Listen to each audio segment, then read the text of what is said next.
Welcome to Slash Forward. In this video, we're going to take a look at Retro Puppet Master, the 7th in the series. Let's get to it.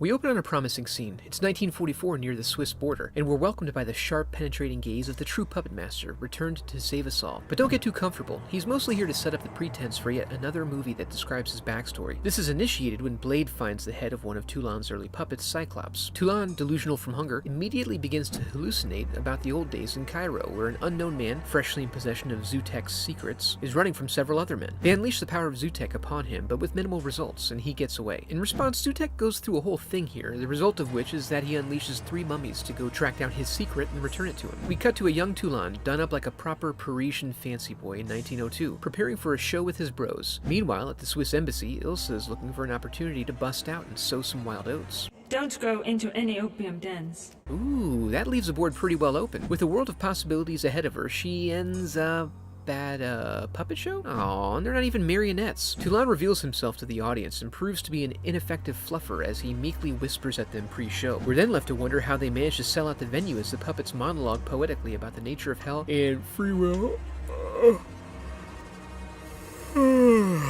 You know, and stuff. Outside, our friend from Cairo is slinking through the shadows while being observed from below. Our 3 mummies can't kill him directly due to the imposition of unnecessary supernatural rules, so they've hired some thugs to do it for them. This goes on outside the theater in front of a floodlight as the crowd disperses. Ilsa finds the man and calls for help, receiving some from Toulon, who gets the man inside. When inside, they tend to him as Toulon and Ilsa hit it off. Their connection possibly love at first sight, possibly the result of a pheromone dump caused by an overload of her endocrine system as a result of the evening's excitements. Either way, it guarantees they haven't seen the last of each other. Ilsa then returns to the embassy as the mummies regroup and plan their next attack. Toulon happens to be around when the mysterious victim wakes up. They have a conversation and he implies he's been alive for 2,900 years. He explains the situation and expresses his desire to pass the secret on to Toulon before he passes away, saying that's vital to saving humanity from destruction at the hands of the Elder Gods. And Toulon expresses surprise at the free-moving puppets, but doesn't have sufficient motivation to commit until he finds this dead street urchin outside. They quickly bring him inside and perform a ceremony, filling in any future plot holes by acknowledging that the power comes from within. The process is secondary, so you can really do it however you want. And bing bang boom, the puppet comes to life. All they have to do is dispose of the body, a common activity for any turn-of-the-century Parisian puppeteer. Ilsa, still swooning from the hormone bath and thirsty as hell, heads back to the theater to check in on everyone. But Toulon's not in a good mind space when she arrives.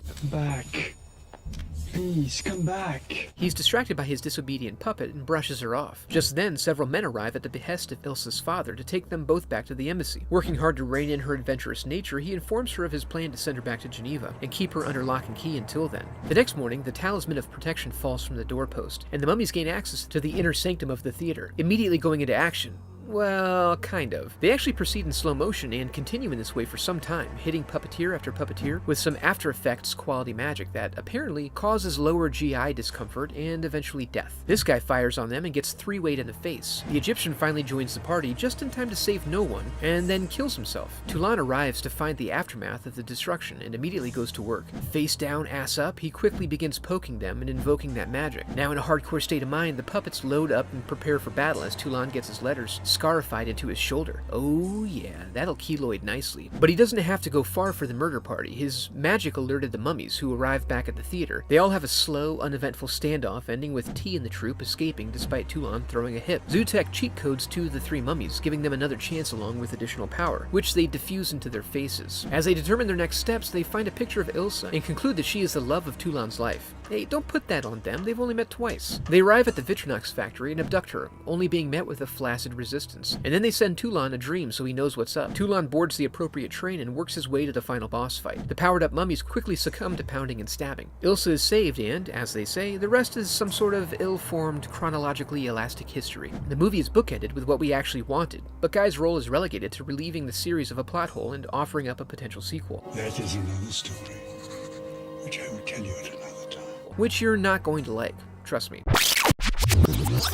And that was the 7th Puppet Master. I hope you enjoyed the video, and thanks for watching.